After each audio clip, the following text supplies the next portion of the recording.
మరి ఇవాళ మనము జూలై 3వ తారీఖున ఉన్నాము.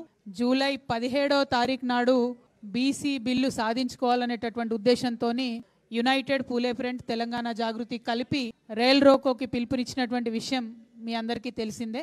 మరి ఈ సందర్భంగా అనేక సంఘాలకు సంబంధించిన నాయకులను, అనేక మంది పొలిటికల్ పార్టీలకు సంబంధించినటువంటి నాయకులకు కలిసి మద్దతు ఇవ్వమని చెప్పి కోరడం జరిగింది. ఈ సందర్భంలో అనేక రకాలైనటువంటి స్టేట్మెంట్స్ మనం చూస్తూ ఉన్నాం, అనేక మంది మాట్లాడుతున్నటువంటి అంశాలను మనం గమనిస్తూ ఉన్నాం.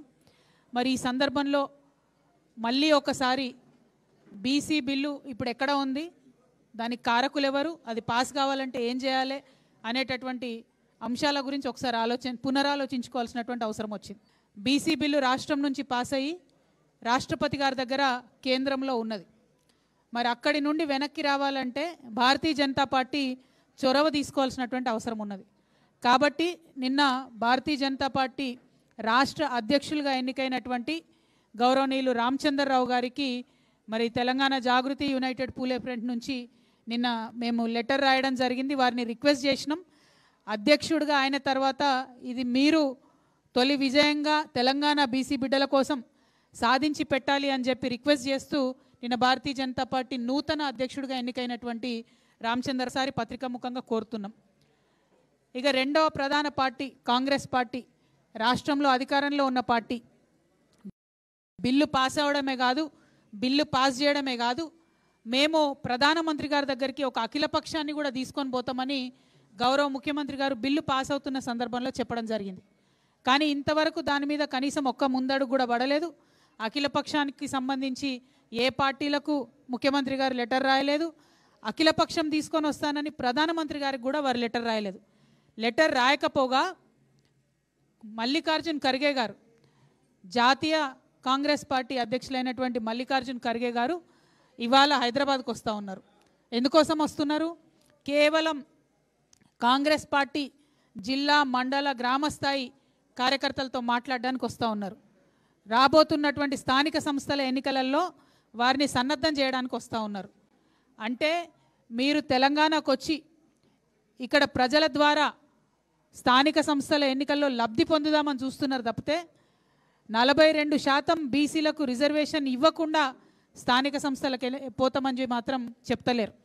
మల్లికార్జున్ ఖర్గే గారిని నేను డిమాండ్ చేస్తూ ఉన్నా, 42% బీసీలకు రిజర్వేషన్ లేకుండా ఎట్టి పరిస్థితుల్లో స్థానిక సంస్థల ఎన్నికలు నిర్వహించడానికి వీల్లేదు.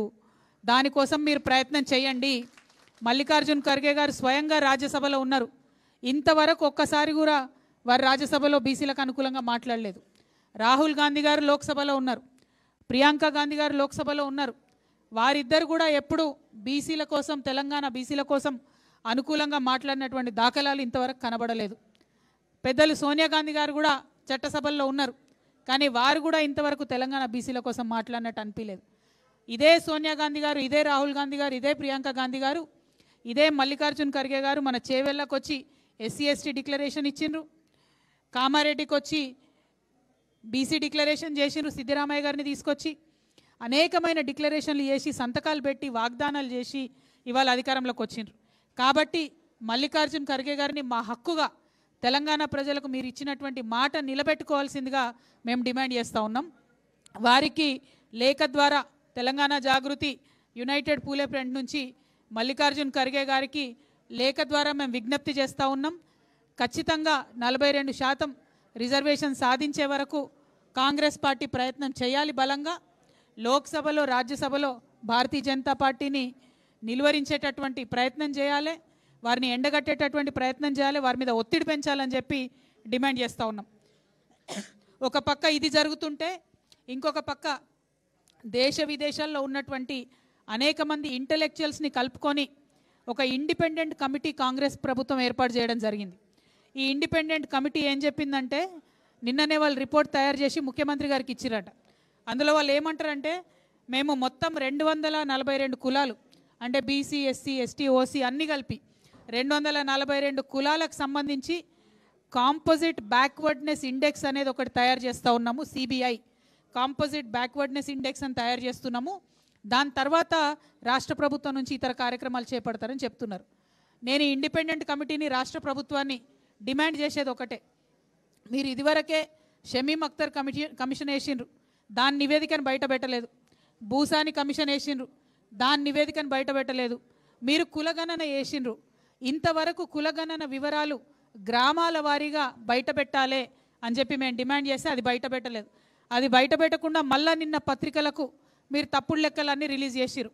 56.33% బీసీ ముస్లింలు బీసీ హిందువులు కలిసి 56.33% ఉన్నారని, ఎస్టీలు 10.45% ఉన్నారని, ఎస్సీలు 17.43% ఉన్నారని, ఓసీలు 15.79% ఉన్నారని చెప్పి మీరు మళ్ళీ ఇవే లెక్కల్ని చెప్తున్నారు. ఈ లెక్కలు కరెక్టా? ఈ లెక్కలు కరెక్ట్ అని ఘంటాపదంగా చెప్పే ధైర్యం రేవంత్ రెడ్డి గారికి ఉంటే వారిని నేను ఛాలెంజ్ చేస్తూ ఉన్నాను. మీరు గ్రామ పంచాయతీల వారుగా డీటెయిల్స్ ఇవ్వండి. దూద్ కా దూద్ పానీ కా పానీ హో జాతా. అక్కడ డీటెయిల్స్ ఇవ్వకుండా మీరు దాచిపెట్టే ప్రయత్నం చేయడం సరికాదు. ఈ యొక్క ఇంటెలెక్చువల్స్ కమిషన్ రిపోర్ట్ని కూడా, కమిటీ రిపోర్ట్ కూడా సంపూర్ణంగా ప్రజల ముందు పెట్టాలని చెప్పి నేను డిమాండ్ చేస్తూ మళ్ళీ ఒకసారి బీసీ సమాజాన్ని, బీసీలకు రిజర్వేషన్ కావాలనుకునేటటువంటి ప్రజాస్వామ్యబద్ధంగా ఆలోచన చేసే ప్రతి ఒక్క తెలంగాణ బిడ్డను కూడా రిక్వెస్ట్ చేస్తున్నా. 17 జూలై నాడు పెట్టినటువంటి రైల్ రోకోని మనందరం కలిసి విజయవంతం చేసుకుందాం.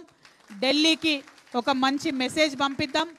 డెక్కన్ నుంచి ఢిల్లీకి పోయే ప్రతి రైల్ని ఆ రోజు ఆపుదాం. తెలంగాణ బీసీల యొక్క ప్రతాపం ఏందో చూపెడదామని ఈ సందర్భంగా మీకు నేను విజ్ఞప్తి చేస్తూ కలిసి వచ్చేటటువంటి అన్ని ప్రజా సంఘాలని కూడా ఆహ్వానిస్తూ ఉన్నాం. అన్ని పొలిటికల్ పార్టీస్ని కూడా ఆహ్వానిస్తూ ఉన్నాం. జూలై 17న జరిగేటటువంటి రైల్ రోకోని సక్సెస్ చేయడం కోసము రేపు 5వ తారీఖు నాడు ఉమ్మడి ఆదిలాబాద్ జిల్లాలో కూడా బీసీ రౌండ్ టేబుల్ సమావేశం నిర్వహించబోతా ఉన్నాం. ఆ బీసీ రౌండ్ టేబుల్ సమావేశాన్ని కూడా విజయవంతం చేయవలసిందిగా ఉమ్మడి ఆదిలాబాద్ జిల్లా ప్రజలందరినీ కూడా విజ్ఞప్తి చేస్తున్నాం. 8వ తారీఖు ఢిల్లీకి పోబోతా ఉన్నాం మనందరం కూడా, జాగృతి యూపీఎఫ్ నాయకులందరం కూడా. అక్కడ కూడా ఒక ప్రెస్ మీట్ పెట్టి మర్యాదగా కేంద్ర ప్రభుత్వాన్ని అడుగుతాం, మాకు ఈ హక్కు కావాలి, మీరు బిల్లు పాస్ చేయండి అని అడుగుతాం. మరి ఆ లోపలన్నా మన రాష్ట్ర ప్రభుత్వం సోయి తెచ్చుకొని అఖిలపక్షం ఢిల్లీకి పంపాలని చెప్పి కూడా మేము కోరుకుంటా ఉన్నాం. మరి బనకచెర్ల విషయంలో మీ అందరికీ తెలుసు, కాంగ్రెస్ పార్టీ మెతక వైఖరిని పాటిస్తూ ఉన్నది. ఏమాత్రం కూడా పక్క రాష్ట్రం ముఖ్యమంత్రి గారిని మరి గట్టిగా అడగలేనటువంటి ఒక అచేతన స్థితిలో మన ముఖ్యమంత్రి గారు ఉన్నారు. నిన్ననే అనిరుద్ రెడ్డి గారని కాంగ్రెస్ పార్టీ ఎమ్మెల్యే, ఆయన చాలా ఇంట్రెస్టింగ్ కమెంట్స్ చేసిండు. ఏమన్నారంటే, కేవలం బనకచెర్ల అనేటటువంటిది కాంట్రాక్టర్ల కోసం కడుతున్నటువంటి ఒక ప్రాజెక్టు, అదే కాంట్రాక్టర్లు అదే చంద్రబాబు నాయుడు గారి కోవట్లు, ఆయన మాటలు నాయి కాదు, అదే చంద్రబాబు నాయుడు గారి కోవట్లు తెలంగాణలో కూడా మోపైనరు, ప్రాజెక్టులన్నీ వాళ్ళకే వస్తున్నాయని పాపం కాంగ్రెస్ పార్టీ ఎమ్మెల్యే ఆయన గోడు ఏలబోసుకున్నాడు. మరి అది వినన్నా గౌరవ ముఖ్యమంత్రి గారు తక్షణమే బనకచెర్ల మీద పోరాటం చేయాలని కూడా మేము డిమాండ్ చేస్తున్నాం. మేము ఇదివరకే చెప్పినట్టు తెలంగాణ జాగృతి నుండి ఖచ్చితంగా న్యాయ పోరాటం కూడా అవసరమైతే బనకచెర్లను ఆపడానికి చేస్తామని సందర్భంగా తెలియజేస్తాం. రామ్లన్న ఇప్పటిదాకా అదే చెప్పిన నేను. సోనియా గాంధీ గారు, రాహుల్ గాంధీ గారు, ప్రియాంక గాంధీ గారు, మల్లికార్జున్ ఖర్గే గారు వీళ్ళందరూ కూడా రాజ్యసభలో ఉన్నారు, లోక్సభలో ఉన్నారు. కానీ ఇంతవరకు కూడా కనీసం తెలంగాణ బీసీ బిల్లు పాస్ చేయాలని బీజేపీని ప్రశ్నించిన పాపాన కూడా వీళ్ళు పోలేదు. ఈ విషయం దయచేసి తెలంగాణ బీసీ బిడ్డలందరూ కూడా గమనించాలి. ముఖ్యంగా కాంగ్రెస్ పార్టీలో ఉన్న బీసీ నాయకులను నేను రిక్వెస్ట్ చేస్తూ ఉన్నాను, మీరు ఫోర్స్ తీసుకురండి మీ ముఖ్యమంత్రి గారి మీద, ఢిల్లీకి అఖిలపక్షం తీసుకుపోమని అడగండి. ఇప్పుడు ఒక మంచి వాతావరణం ఉన్నది మన దగ్గర. ఇప్పుడు 50% అనేటటువంటి క్యాప్ కూడా పోయి మన రాష్ట్రంలోనే 50% కన్నా ఎక్కువ రిజర్వేషన్లు ఇస్తున్నటువంటి పరిస్థితి ఉన్నది. అన్ని రకాలుగా కూడా కులగణన జరిగిపోయి సిద్ధంగా ఉన్నది. బీసీ రిజర్వేషన్లు ఇవ్వడానికి మంచి వాతావరణం ఉన్నది. ఈ అవకాశాన్ని వదిలిపెట్టకండి. మీరు ఇది వదిలిపెట్టి లోకల్ బాడీ ఎన్నికలు జరపడానికి మీరు సహకరిస్తే కాంగ్రెస్ పార్టీలో ఉండి తెలంగాణ బీసీలకు అన్యాయం చేసినటువంటి వాళ్ళు అవుతారు. కాబట్టి దయచేసి మీ పార్టీలో కూడా మీ ముఖ్యమంత్రి గారి మీద ఒత్తిడి తీసుకురావాల్సిందిగా కాంగ్రెస్ పార్టీలో ఉన్న బీసీ అన్నదమ్ములకు, అక్క చెల్లెలకు నేను విజ్ఞప్తి చేస్తూ ఉన్నాను.